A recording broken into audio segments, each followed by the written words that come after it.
Still ahead, thousands of National Guardsmen securing Washington ahead of the inauguration. And our next guest, National Guard Colonel and Congressman Michale Waltz, was spotted thanking them and serving them pizza. Look at those images. His message for our troops next.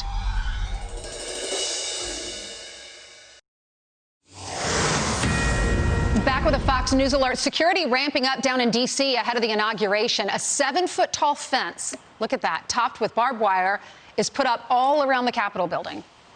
It's locked down so tight, some are calling it Fortress Washington. The FBI also on high alert as it investigates plans for protests. Meanwhile, the FBI says they have identified 200 suspects in last week's Capitol attack and arrested more than 100 people. Somebody who was there that day, Florida Congressman Michale Waltz. He's on the House Armed Services Committee, National Guard Colonel and a former Green Beret commander, and he joins us right now from, I believe, his home in Florida. Good morning to you, Congressman. Hey, good morning. Hey, you know, when you look at those images of Washington, D.C. with the steel wall essentially surrounding the Capitol, and you've got 20,000 guardsmen, apparently the organizer of the Million Militia March, which was going to march on Washington on Inauguration Day, abandoned their demo that day and warned followers on his website, stay far away from D.C. and all state capitals. It's a trap. I don't know what he's talking about, but nonetheless, the message is clear when you look at this. Don't mess with the U.S. Yeah, you know, I mean, there's this notion, though, and I want this to be clear to everyone. Last week on January 6th, well, where was the Guard? You know, It's not a quick reaction force. These people are in their jobs. They're out in their lives. Many of them are single parents. You know, what do they do with their kids? And they're given just a few hours notice, pulled out of all of that, have to get their gear, get their equipment, and get to D.C.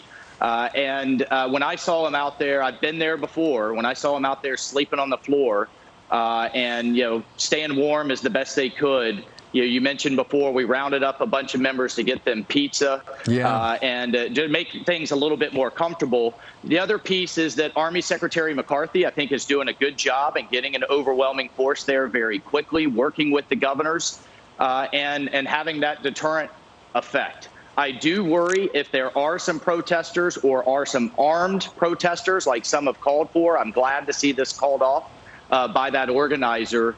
You know, these guys aren't the police. They don't train every day in that escalation of force and non-lethal and what have you.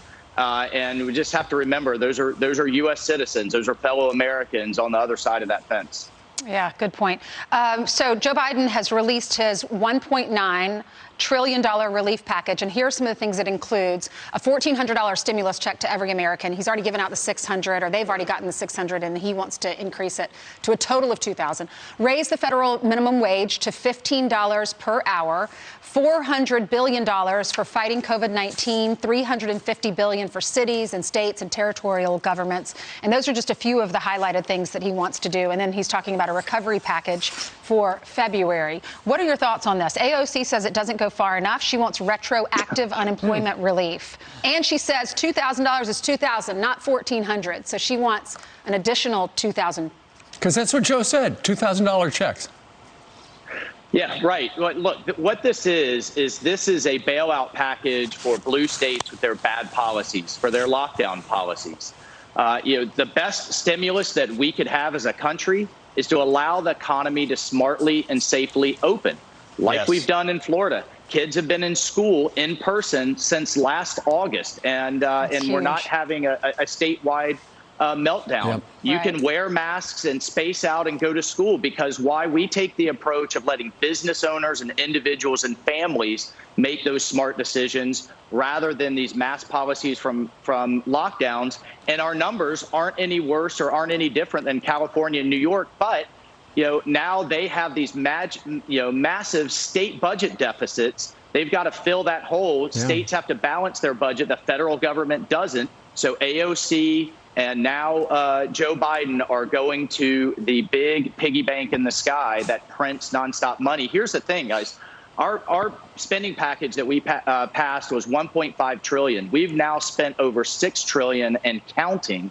And bringing it full circle to the bigger picture, you know, the Chinese military, their command is counting on this country going bankrupt before they then make their big moves around the world. And every estimate I've seen has accelerated that between 2024 and 2026 now with this additional spending. Oh, Colonel Waltz, but you're playing in the real world. In their world, you just print more of it, and it's all good. And in phase two, you might as well address clean energy, too, because that has a lot to do with COVID-19, which is exactly what Joe Biden announced. Colonel Waltz, thank you for your service. Yep. Thank you for supporting the troops up there on Capitol Hill and for your time this morning. And thanks for the pizza on behalf of all the guys. Some coming your way, guys. Now you're talking. It's Friday. Thank you.